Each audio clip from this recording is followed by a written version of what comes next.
प्रभु की कृपा से प्राप्त परम पावनी यह श्री राम कथा रूपी गंगा, जिसमें हम और आप पूर्व 3 दिनों से गोते लगाते आ रहे हैं और आज इसी क्रम का चतुर्थ दिवस, चौथा दिन। कल की कथा के अंतर्गत, कथा के अंतराल में हमने श्रवण किया भूत भावन भगवान भोलेनाथ मैया पार्वती को प्रभु की यह परम पावनी श्री राम कथा सुना रहे हैं। पूछे रघुपति कथा प्रसंगा, सकल लोक जग पावनी गंगा।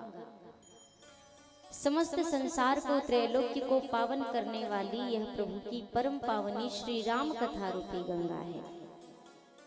कथा के प्रथम दिवस में मैंने आपसे चर्चा की कि ये राम कथा रूपी गंगा है, तो पर इस गंगा जी के तट पर आना वो किसके वश की बात है। आवत एहि सर अति कठिनाई, राम कृपा बिनु आई न जाए।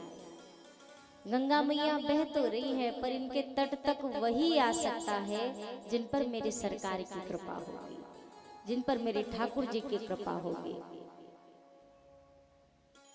इस तट तक आकर के स्नान कर ले, श्री राम कथा रूपी गंगा के रस में गोते लगा ले, बड़ी अच्छी बात है। कई बार ऐसा होता है कि जुकाम है, बुखार है, तो नहाने से थोड़ा परहेज हो जाता है। तो यदि इस गंगा में डुबकी नहीं लगा सकते तो भी कोई बात नहीं।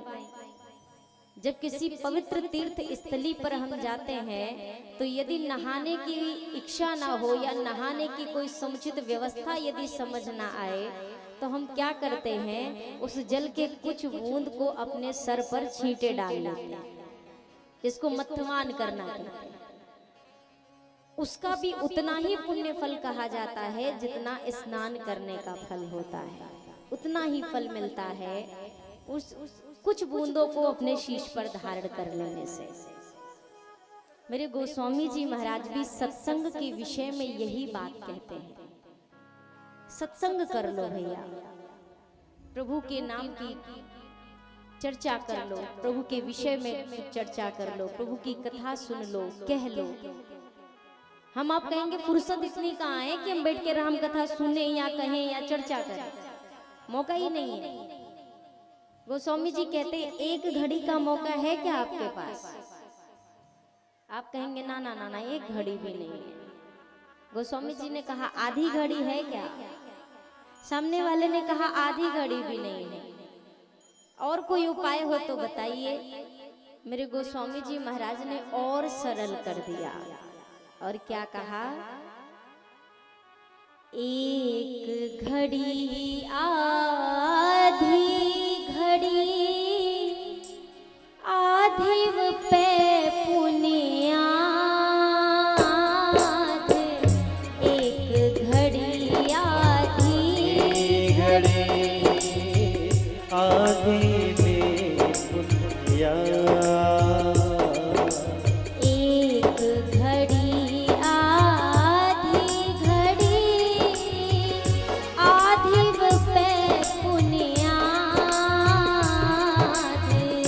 एक घड़ी आधी घड़ी आधी में पुनिया।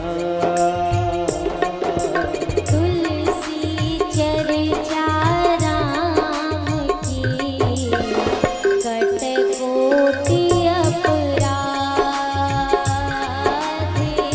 तुलसी चर्चा राम की कट कोटि अपराध। एक घड़ी आधी घड़ी, आधी घड़ी का भी टाइम नहीं है, तो गोस्वामी जी ने कहा आधी वो पे पुनियाद, उस आधे का भी आधा कर लो। एक निमिष मात्र, निमिष का मतलब समझते हैं? निमिष का अर्थ होता है ये जो हमारी पलके है ना, पलके, ये जितनी देर में गिरती हैं और उठ जाती हैं, कितना समय लगता है पलक को गिरने और उठने में? ये जो समय होता है इतनी देर के लिए भी यदि प्रभु का नाम मात्र भी ले लिया जाए, सत्संग कर लिया जाए, तो ये इतने निमिष मात्र का सत्संग भी, प्रभु की चर्चा भी करोड़ों करोड़ों पापों से मुक्त कर देती है। प्रभु की कथा में इतना प्रभाव है, प्रभु के नाम में इतना प्रभाव है। नाम चलता है कि नहीं चलता है लोगों का? कई लोगों का बड़ा नाम चलता है। जैसे आपका कोई काम फंसा हो, आप उनसे जाकर कहें भैया मेरा ये काम नहीं हो रहा है, आपकी तो वहां तक पहुंच है तो थोड़ा यदि कुछ फोन कर देते या तो फिर लिख के लिखित में कुछ दे देते तो मैं जाके दिखा के अपना ये काम करा लेता।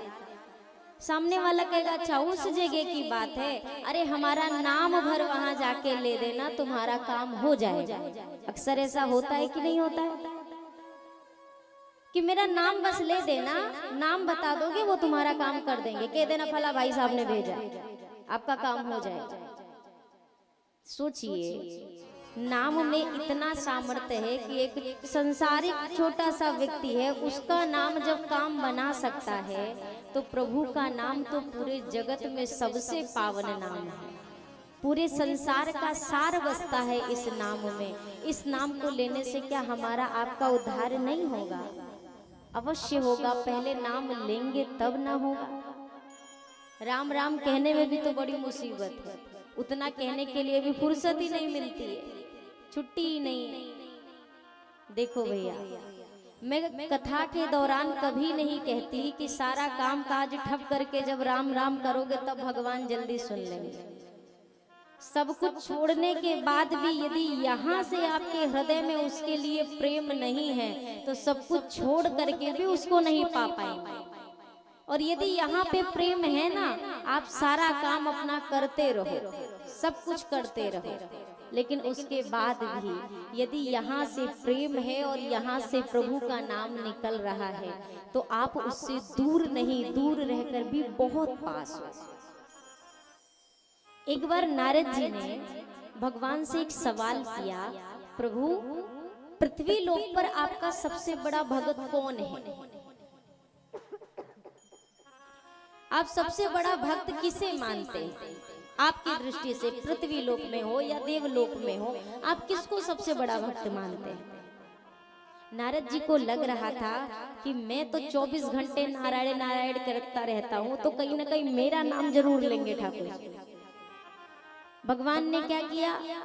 भगवान ने नीचे पृथ्वी की ओर इशारा किया और खेत में एक किसान हल चला रहा था।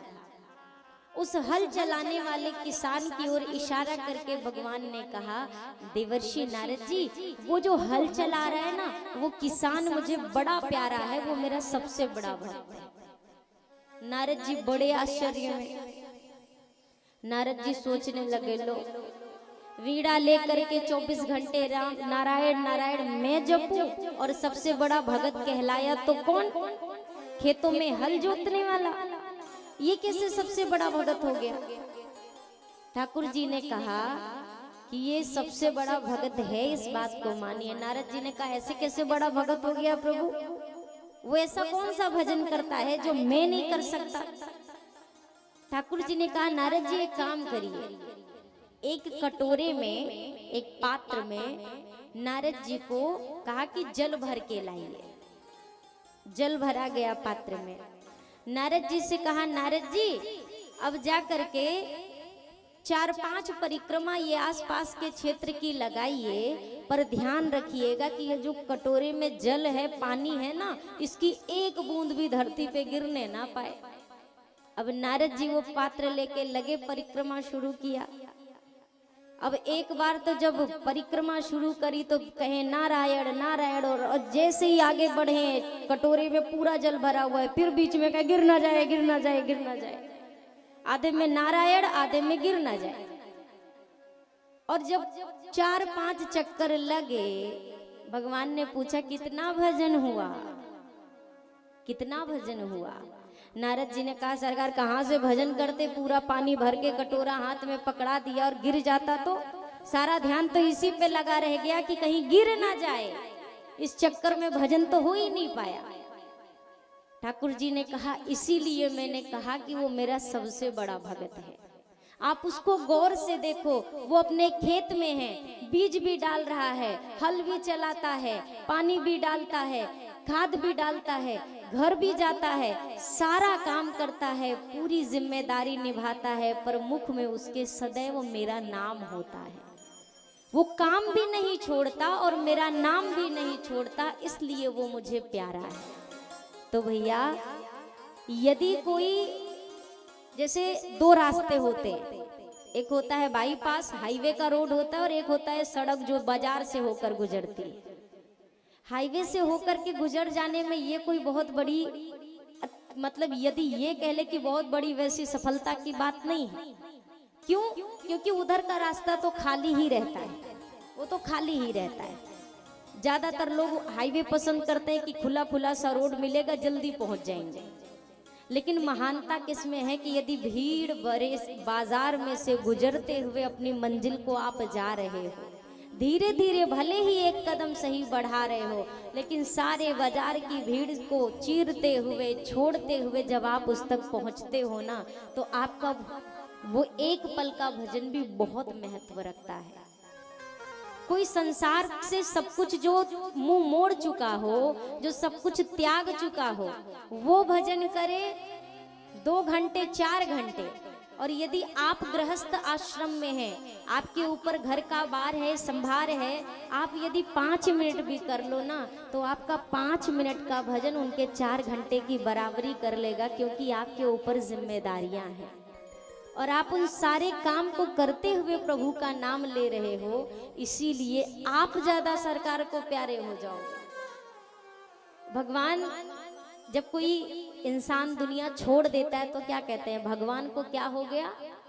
जोर से बोलिए, प्यारा हो गया। कहते हैं कि नहीं कहते कि वो जो थे ना, वो तो भगवान को प्यारे हो गए।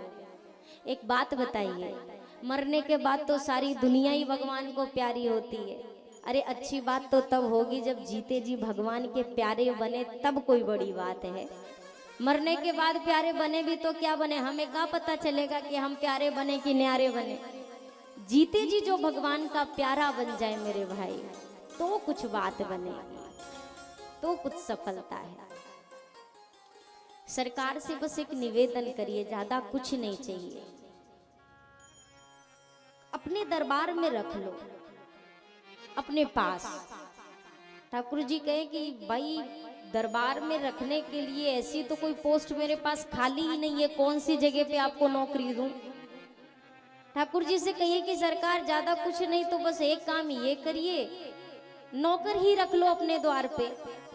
सारी पोस्ट भर सकती है, पर एक चाकर की, एक नौकर की जगह हमेशा घर में खाली रहती है, तो सरकार नौकर ही बना के अपने द्वार पे रख लो। ठाकुर जी कहेंगे अब यदि नौकरी देंगे तो तनख्वाह भी मांगोगे, तनख्वाह क्या चाहिए? ठाकुर जी से कह देना बहुत बड़ी तनख्वाह नहीं मांग रहे, छोटी सी तनख्वाह चाहिए। और तनख्वाह कैसी चाहिए आप सबको मेरे साथ कहना है। मास्क लगाया है लेकिन आवाज निकलती है, ठीक है? उससे नहीं मतलब है कि मास्क लगाया तो ये कोई बहाना नहीं, ले हमने तो मास्क लगाया, कैसे बोलेंगे? सबको मेरे साथ कहना है और तालियां बजनी चाहिए। आप बड़ी कंजूसी करते हो भाई तालियों में। मैं देखती हूँ कीर्तन के दौरान, मेरा ये प्रयास होता है कि कीर्तन के दौरान नहीं बोला जाए और कोई चर्चा ना की जाए, केवल कीर्तन किया जाए। मैं आप ये उम्मीद करती हूँ कि शायद आप में से कोई तो होगा कि हाँ खुद ही से बजाना शुरू करे। मैं देखती हूँ कोई ऐसे बैठा है, कोई ऐसे बैठा है। ये नहीं होता कीर्तन, पूरा कीर्तन बीत जाए, तालियां नहीं बजती हैं। एक बात बताऊं, कीर्तन में सदैव तालियां बजनी चाहिए। राम कथा सुंदर करतारी, संशय विहंग उड़ावन हारी। गोस्वामी जी ने मानस में कहा है कि राम कथा में कीर्तन में तालियां बजाने से जो शंका रूपी होती है चिड़िया, संशय रूपी जो रोग पकड़ता है, ये दूर दूर तक नहीं आता, सब भाग जाते हैं। एक बार एक जगह कथा चल रही थी, वहां पर महाराज ने बार बार कहा ताली बजाओ ताली बजाओ। एक श्रोता ने कहा महाराज बार बार एक ही बात कहते हो, ताली बजाओ ताली बजाओ। अरे काय को बजाए? ताली बजाने से क्या मिलेगा? कुछ फायदा हो ताली बजाने से तब बताओ।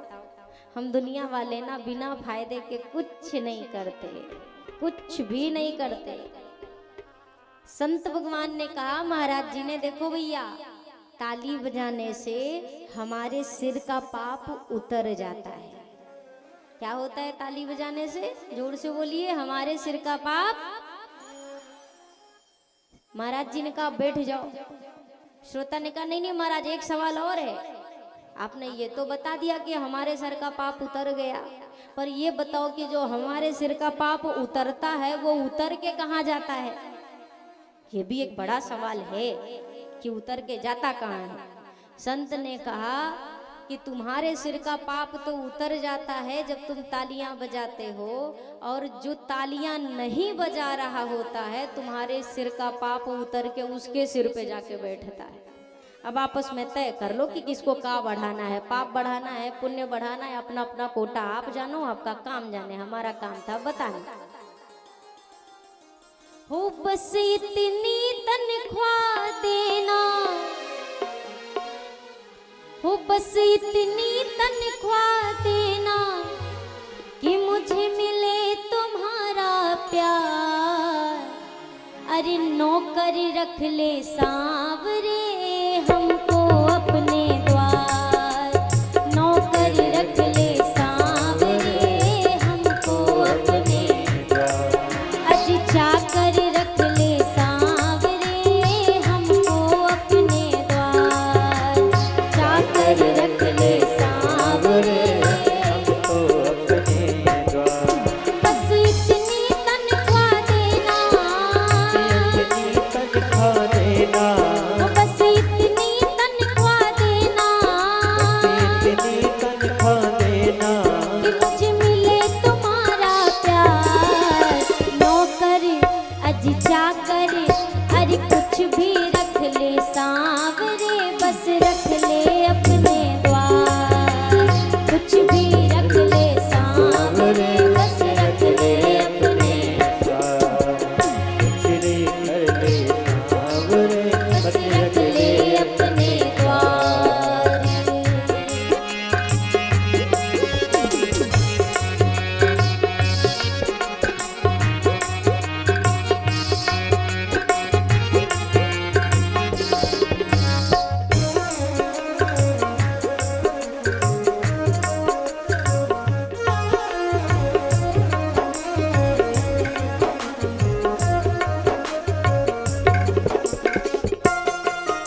तनख्वाह ले लो, लेकिन तनख्वाह में क्या मिलेगा?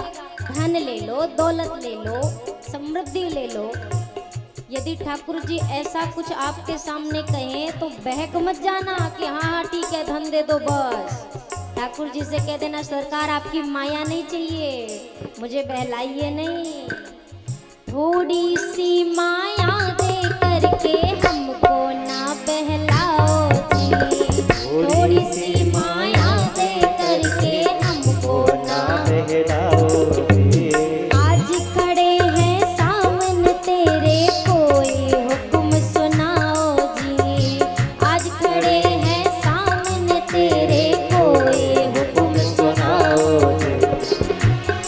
ओ भक्तों की इस अर्जी पे, भक्तों के इस अर्जी पे, भक्तों की इस अर्जी पे, भक्तों के इस अर्जी पे, ओ प्रभु ना करना इनकार, नौकरी अज चाकर हर कुछ भी रख ले सांवरे, बस रख ले अपने द्वार, कुछ भी रख ले सांवरे, बस रख ले अपने द्वार। बस इतनी तनख्वाह देना, बस इतनी तनख्वाह देना, बस इतनी तनख्वाह देना, इतनी तनख्वाह देना, कि मुझे मिले तुम्हारा प्यार, नौकर रख ले सांवरे हमको अपने द्वार, नौकर रख ले सांवरे हमको अपने द्वार। मेरा दिमाग ऊपर करिए, पूरे पूरे आंख, और अब गा के कहना है, केवल तालियां नहीं बजानी है। अज नौकर रख ले सांवरे, रख ले अपने द्वार, अरे नौकर रख ले सांवरे हमको अपने द्वार, अरे नौकर रख ले सांवरे हमको अपने द्वार, अज नौकर रख ले सांवरे हमको अपने द्वार। बोलिए सियावर रामचंद्र की। जय। बोलना भी है, कितने दिन बताऊं? 9 दिन में यही बताऊं कि बोलना भी है। बोलिए सियावर रामचंद्र की, पवन सुत हनुमान की। अरे नौकर रख ले सांवरे, कहाँ की नौकरी करना है, कहाँ की करना है? इतनी लाइन गई हो कछु नहीं पता, इस तरफ से सुना इधर से गया। नौकर रख ले सांवरे हमको अपने द्वार, अरे नौकर रख ले सांवरे।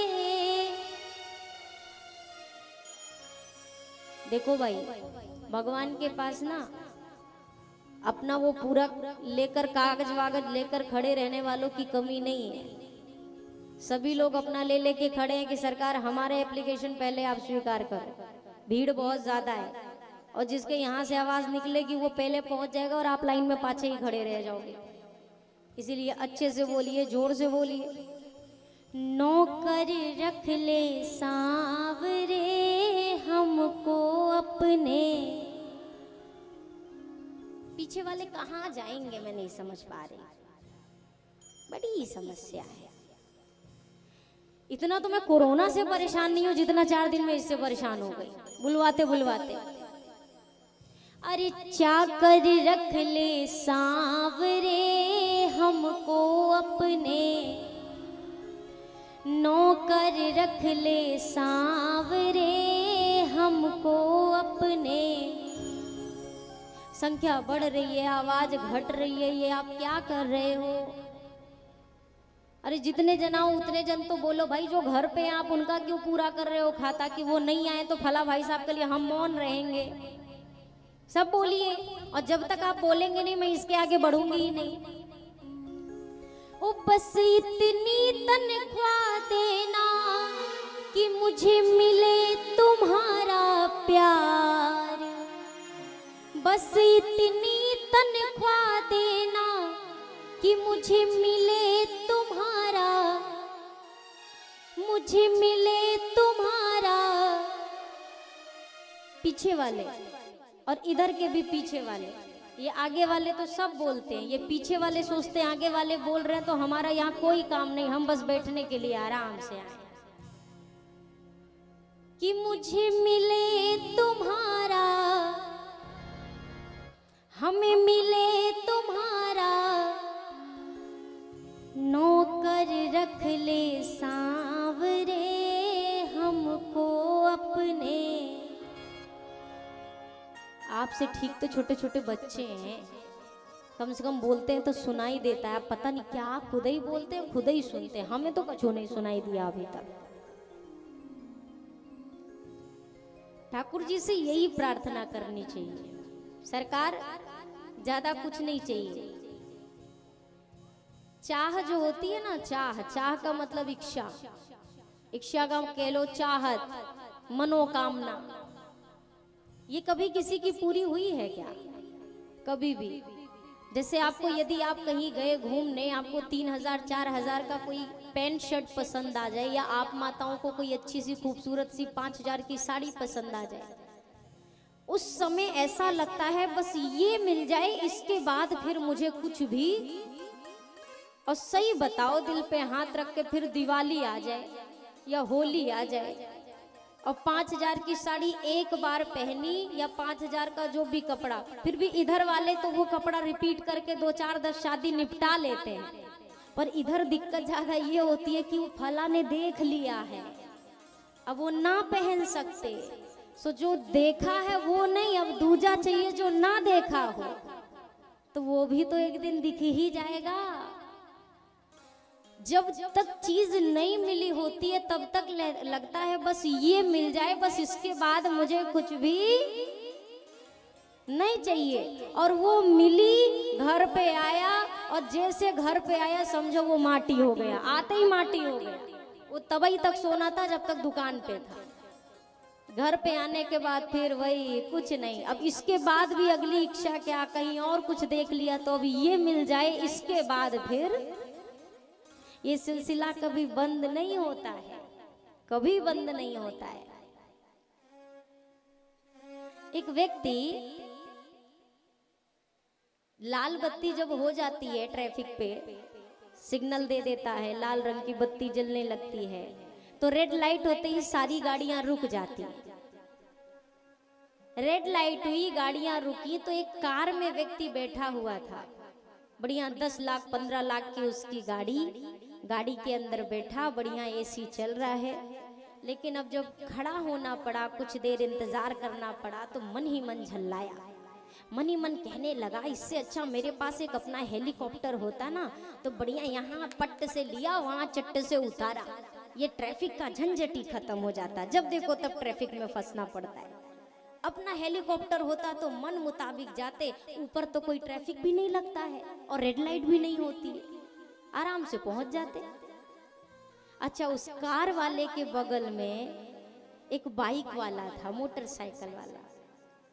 मोटरसाइकिल वाला कार वाले को देखकर सोच रहा है, कार वाला किसको देखकर सोच रहा था? जो हेलीकॉप्टर गुजर रहा था ना, उसे देख के सोच रहा था मेरे पास ये होता तो कितना अच्छा होता। अब कार वाले के बगल में बाइक वाला खड़ा है, बाइक वाला कहता है काश मेरे पास ऐसी वाली गाड़ी होती ना तो कितना अच्छा रहता। ये जो धूप में बैठ के ट्रैफिक में खड़े हुए हैं, पसीने बह रहे हैं, काश ये वाली गाड़ी होती तो बढ़िया एसी में बैठे होते, फिर चाहे 4 घंटे का ट्रैफिक लगता तो लगता, कोई फर्क ही नहीं पड़ता। बाइक वाला सोच रहा है काश मेरे पास ये वाली कार होती। बाइक वाले के बगल में एक साइकिल वाला खड़ा हुआ था। साइकिल वाला सोचने लगा हे भगवान, काश मेरे पास ये वाली मोटरसाइकिल होती, ये पेडल मारते मारते ना पैर बड़े दर्द करते। काश मेरे पास ये वाली मोटरसाइकिल होती, जैसे ही सिग्नल खुलता है ये बढ़िया दबाया और तुरंत स्टार्ट गाड़ी और लेके चल दिया। साइकिल वाला सोच रहा है काश मेरे पास ये वाली बाइक होती तो कितना अच्छा रहता। साइकिल वाले के बगल में एक पैदल आदमी खड़ा था। पैदल वाला सोच रहा है हे भगवान, काश मेरे पास ये वाली साइकिल होती, पैदल चलने में बड़े पैर दर्द होते हैं। काश मेरे पास साइकिल होती ना तो बढ़िया कहीं भी आना जाना होता, अपनी साइकिल उठाई और लेके चल दिए। अब वो ये सोच रहा है ये सिलसिला यही नहीं रुका। उस पैदल आदमी के बगल में व्हील चेयर पर एक व्यक्ति बैठा हुआ था जो एक पांव से अपाहिज था, चल नहीं सकता था। वो अपाहिज व्यक्ति उस पैदल खड़े हुए इंसान को देखकर बस ये कहता है भगवान से, हे ईश्वर, हे भगवान, काश मेरे पास 2 पैर होते तो मैं भी अपने पैर पर चल के कहीं आ जा सकता। काश मुझे अपने पैर दिए होते। अब सोच कर देखिए, जिसके पास कार है उसको अपने बगल में बाइक वाले को देखकर ये वो नहीं धन्यवाद दे रहा भगवान को, भगवान वो तो धूप में खड़ा है, मैं तो कम से कम एसी के अंदर बैठा हूं। वो इस बात का शुक्रिया नहीं कर रहा है, बल्कि भगवान से क्या कह रहे हैं, भगवान एक नई डिमांड आई है, अभी अभी मन में आई है, क्या, काश मेरे पास हेलीकॉप्टर होता। बाइक वाला अपने बगल साइकिल वाले को नहीं देख रहा है कि भगवान मेरे पास कम से कम सेल्फ स्टार्ट होने वाली बाइक है, मुझे पैडल नहीं मारनी पड़ती है, पैर नहीं दर्द होते, स्टार्ट किया चल दिए। वो किसको देख रहा है, कार वाले को, काश मेरे पास कार होती। जो पैदल है वो उस व्हील चेयर पर बैठे बंदे को नहीं देख रहा है कि मेरे पास तो कम से कम भगवान ने मुझे 2 पैर दिए हैं, उसके पास तो पैर भी नहीं है। और ये सब के सब उनको देख रहे हैं जिनके पास उनसे ज्यादा है, इसीलिए उनके पास जो वस्तु है उसका भी सुख वो नहीं ले पा रहे हैं, अब वो दुखी हैं। हमारे आपके साथ भी ठीक यही स्थिति है। हमारे पास जो चीज है हम उस चीज को नहीं देखते हैं, जो किसी और के पास है हमारी निगाह उस पर अटकी होती है, और इसीलिए जो हमारे पास है हम उसका सुख भी नहीं भोग पाते। क्यों? क्योंकि हम तो यही दुख मनाते रहते, हमारे पास इतना ही है, थोड़ा और होता तो अच्छा रहता। कल हमने कथा सुनी प्रभु के प्राकट्य की, प्रभु का जन्म हुआ। जन्म जब हुआ भगवान सूर्य नारायण, उन्होंने सोचा ठाकुर जी मेरे ही कुल में आए हैं तो क्यों ना मैं भी दर्शन करूं। दर्शन करने की इच्छा लेकर के सूर्य नारायण क्या किया, रथ के सहित वहीं पर खड़े रहे, ठाकुर जी के दर्शन करने लगे। गोस्वामी जी महाराज कहते हैं, मास दिवस कर दिवस भाव, मरम न जानई कोई, रथ समेत रवि था क्यों, अब निशा कवन विधि हो। भगवान सूर्य नारायण 1 महीने तक ऊपर ही खड़े रहे। क्यों? दर्शन करने। ठाकुर जी के जो भी नीचे आनंद उत्सव चल रहा था ना, वो उत्सव देखने के लिए खड़े रहे। अयोध्यापुर वासियों को कब दिन हो रहा है, कब रात हो रही है, कुछ पता ही नहीं है। कल हमने भी यहाँ पे राम जन्मोत्सव का आनंद मनाया। वैसे तो ठाकुर जी दिन के 12 बजे आए थे, लेकिन हमने रात के 12 बजे तक मनाया। समय का पता ही नहीं चला। सुख का जो समय होता है वो इतनी जल्दी बीतता है कि मालूम नहीं पड़ता है, और दुख का समय ऐसा होता है कि उसको काटते रह जाओ तो कटता ही नहीं। भगवान अब नामकरण की बारी आई है। गुरुदेव वशिष्ठ जी को दशरथ जी ने बुलवाया है कि मेरे 4 पुत्रों का नामकरण करिए। आज सभी जितने भी हैं ना अयोध्यापुर वासी आनंद में ऐसे डूबे हैं, घर घर मंगल गीत हो रहे हैं, लोग दर्शन करने के लिए दौड़े दौड़े जा रहे हैं। जब नामकरण की बारी आई, गुरुदेव पधारे, चारों लाल जी को लेकर के श्री दशरथ जी महाराज की गोद में राम लला है, मैया कौशल्या ने भरत जी को ले रखा है। ऐसे ऐसे चारों लोग, चारों लाल जी गोदी में बैठे हुए हैं। गुरुदेव आए नामकरण करने के लिए। गोस्वामी जी महाराज कहते हैं, नामकरण कर अवसर जाने, भूप बोले पठे मुनि ज्ञाने, नामकरण कर अवसर जाने, भूप बोले पठे मुनि ज्ञाने।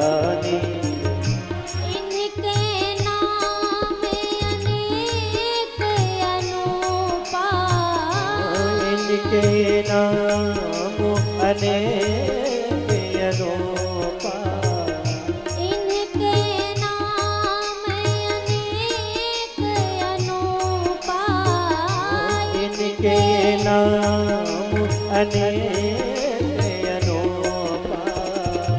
मैं नृप कहब स्वमति अनुरूपा, मैं नृप कहब स्वमति अनुरूपा।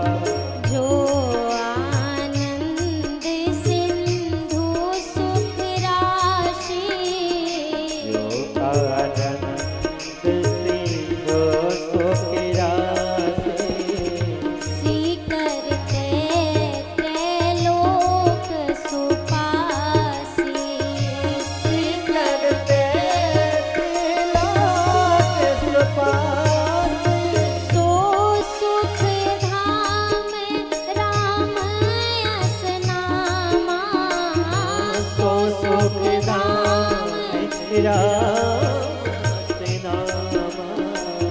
अखिल लोक दायक विश्रामा, अखिल लोकदायक विश्रामा।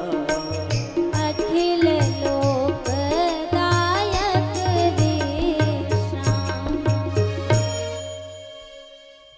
नाम करन कर अवसर जानी, भूप बोली पठे मुनि ज्ञानी। वशिष्ठ जी आए, मन में विचार कर रहे हैं, इनके नाम अनेक अनूपा। अरे नाम उसका रखा जाए जिसका कोई नाम न हो। इनके तो अनेकानेक नाम हैं, फिर भी राजन आपने यदि मुझे बुलाया है तो अपनी वाणी को पवित्र करने के लिए मैं इनका नामकरण करूंगा। सबसे पहले नामकरण किसका हुआ? मेरे राम लला का। गुरुदेव ने कहा, जो आनंद सिंधु सुख राशि, सीकरते त्रैलोक सुपासी। आनंद का इतना बड़ा स्रोत, सुख का इतना बड़ा अगाध सागर कि उस सुख के सागर से एक बूंद सुख निकाल लिया जाए तो पूरे 3 लोक सुखी हो जाए, इतना सुख है इसके पास। हम अक्सर कहते हैं ना, भगवान ने मुझे दुख दे दिया, अक्सर कहते हैं। मैं निवेदन करूं थोड़ा सा ध्यान से, यदि आप कथा की ओर अपना ध्यान रखेंगे ना तो मुझे कहने में आनंद आएगा और आपको सुनने में आनंद आएगा। समस्या यहाँ होती है, आके बैठ रहा होता है कोई और 5-6 जन की आंखें उनको बिठाने में लगती हैं, ये घुमा के ये बिठाया, और जब तक वो नहीं बैठेंगे तब तक उनकी आंखें रुकती ही नहीं है। ये जो समय मिला है ना मेरे भाई, मैं पहले दिन से कह रही हूँ, बड़ा कीमती वक्त है। अभी जहाँ घड़ी में 11:30-12 हुए, कथा विश्राम लेगी, फिर सोचते रह जाओ कि बाल लीला की कथा एक बार वापस सुन ले तो ये मिलने वाली नहीं है। तो जब पता है तो काहे नहीं सुनते हो? बोलिए सियावर रामचंद्र की जय है।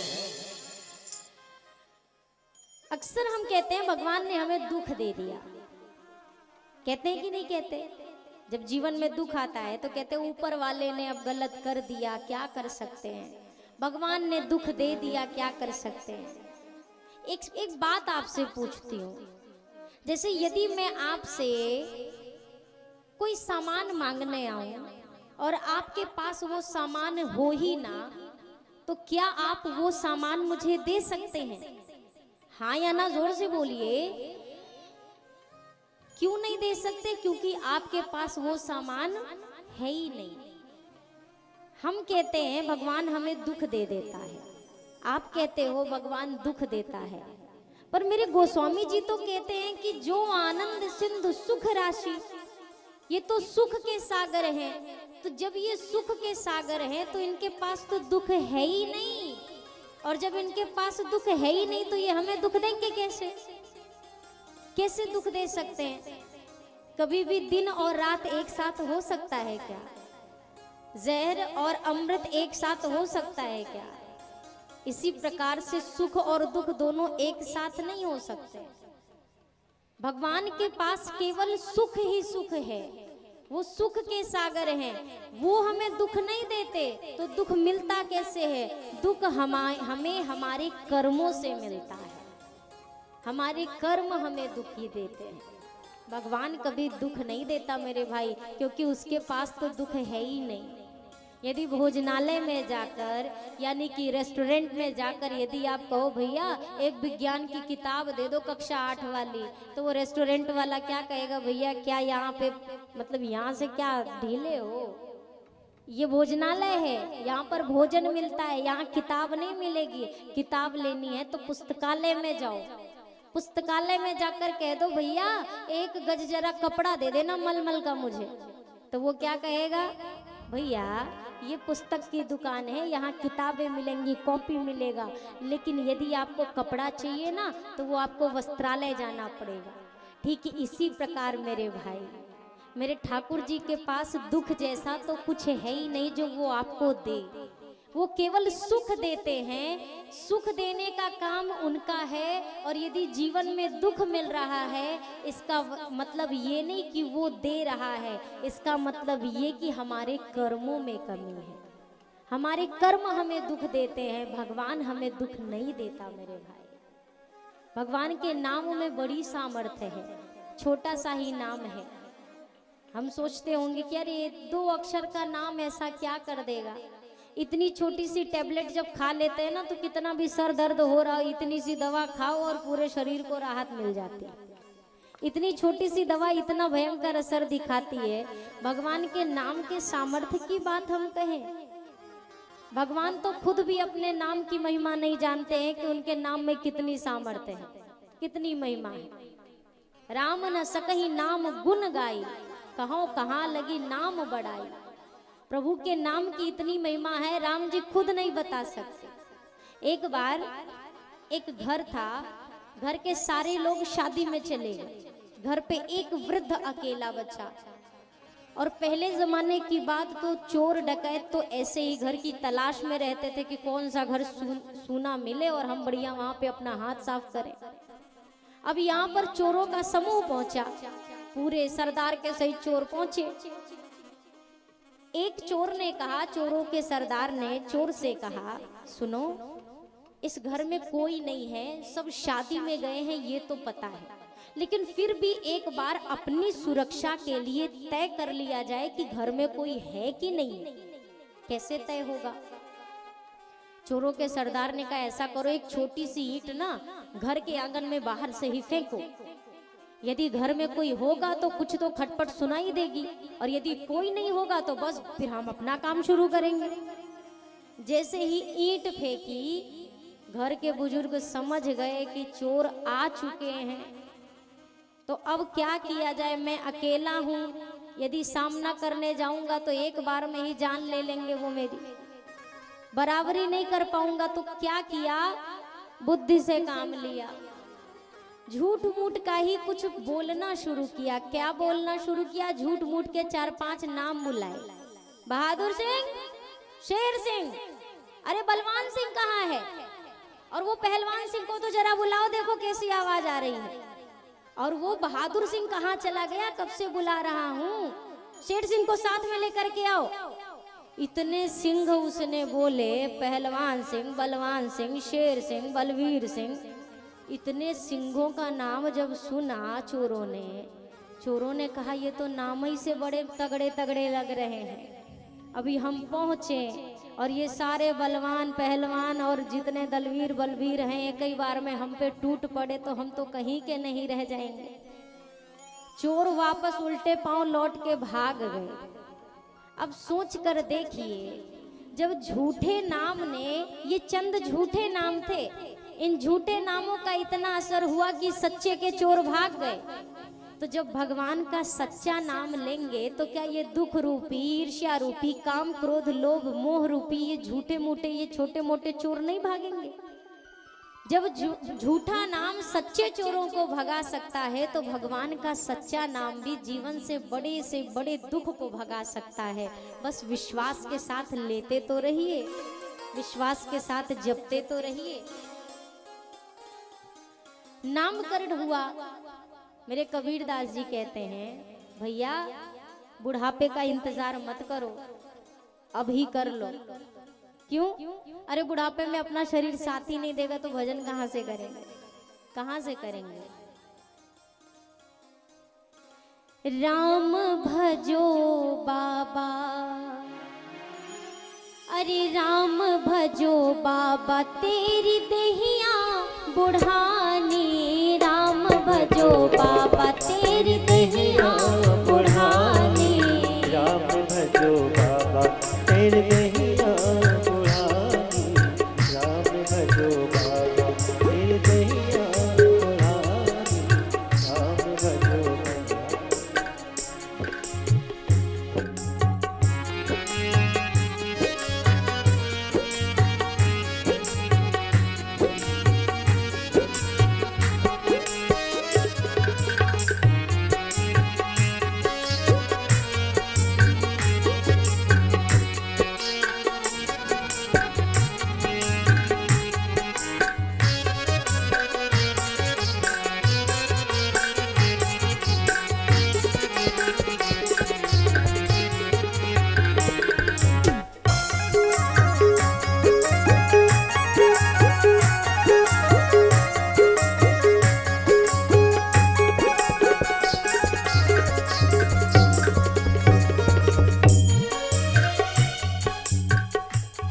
जब घर में पुत्र होता है ना तो माँ बाप सुंदर सुंदर पालना बनवाते हैं, लेकिन जब वही माँ बाप बूढ़े हो जाते हैं तो माँ बाप को कौन सा पालना मिलता है? कबीरदास जी कहते हैं सोने को मिलता बाबा टूटा खटोला, सोने को मिलता बाबा टूटा खटोला, सोने को मिलता बाबा टूटा खटोला, सोने को मिलता बाबा टूटा खटोला, मांगत दूध मांगत दूध मिलत नहीं पानी, राम भजो बाबा हाँ दहिया बुढ़ानी, राम भजो बाबा। वह देहिया बुढ़ानी, राम भजो बाबा, वह देहिया बुढ़ानी, राम भजो बाबा।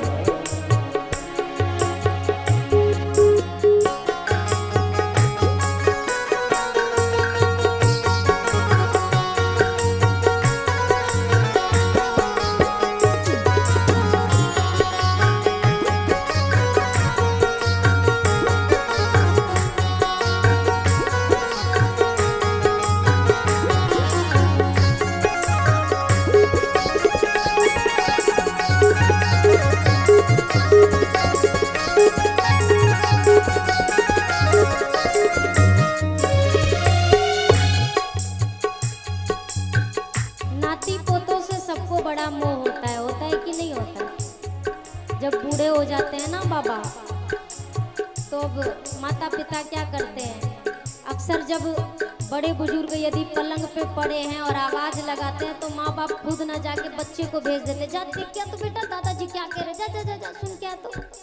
और बेटा इतना कचा चुका होता है, वो जाके एक दिन अपने बाबा से कहता है नाती कहेगी कब मरी हो बाबा, नाती कहेगी कब मरे हो बाबा, नाती कहेगी कब मरी हो बाबा, नाती कहेगी कब मरे हो बाबा, पतोहू कहे रे मेरी, तुम कहे मेरे, पतोहू कहे रे मेरी जियाऊ बियाने, राम भजो बाबा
भजन बिन राम भजन बिन जीवन की हानि, राम भजो बाबा हनिया बुढ़ाने, राम भजो बाबा। मर देहिया बुढ़ानी, राम भजो बाबा। मर देहिया बुढ़ानी, राम भजो बाबा। भैया अभी अपना ये सब सही सलामत है, तब तक हम भी कर लें और आप कर लो। जरा दोनों हाथ ऊपर करिए, सब लोग करिए।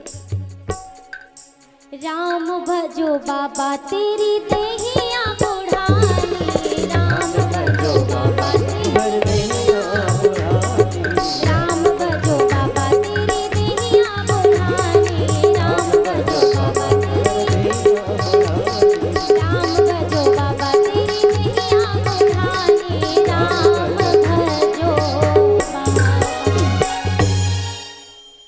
बोलिए सियावर रामचंद्र की, जय पवन सुत हनुमान की।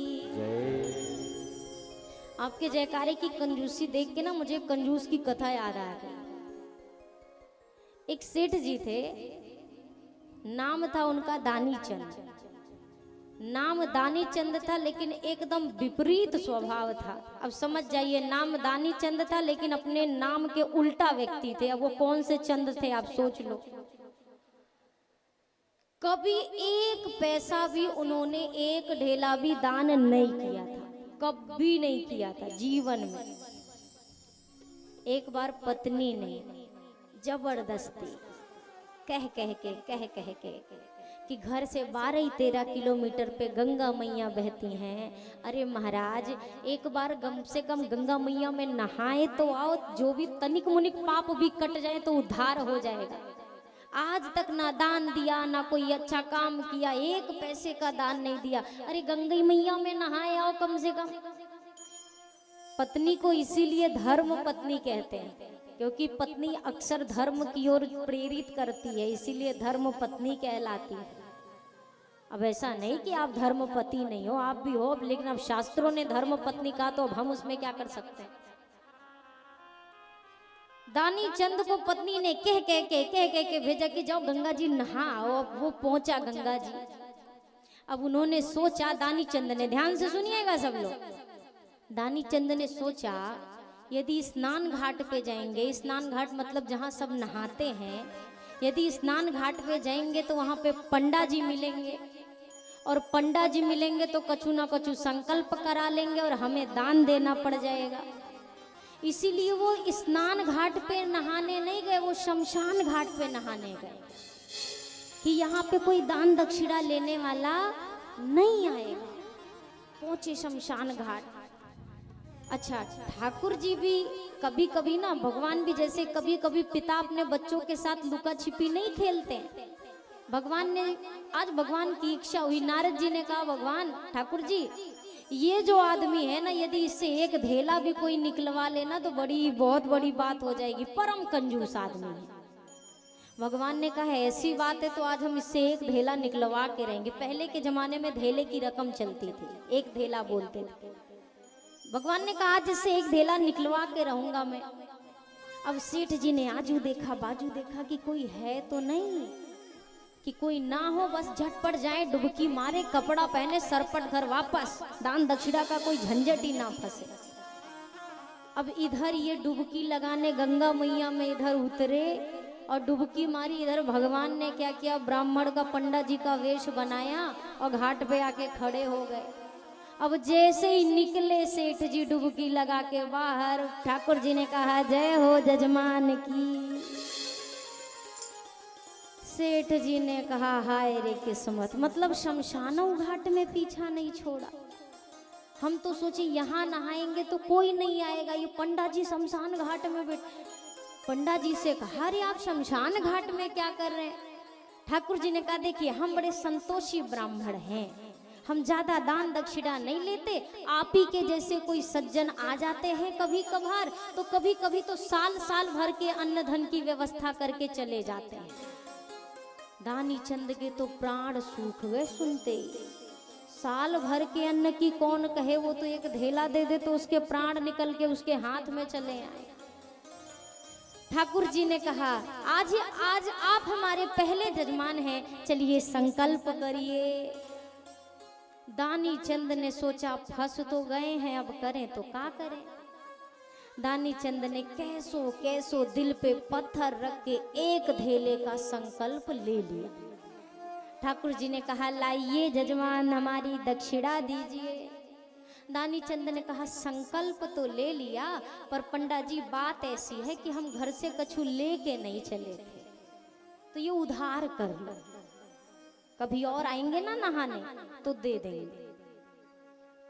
दानी चंद को लगा कि कौन सा पंडा जी से हमारी रोज मुलाकात होनी है, अभी ये बस ये अपने घर, हम अपने घर, फिर हो गया दान पुण्य का काम, उसमें क्या है।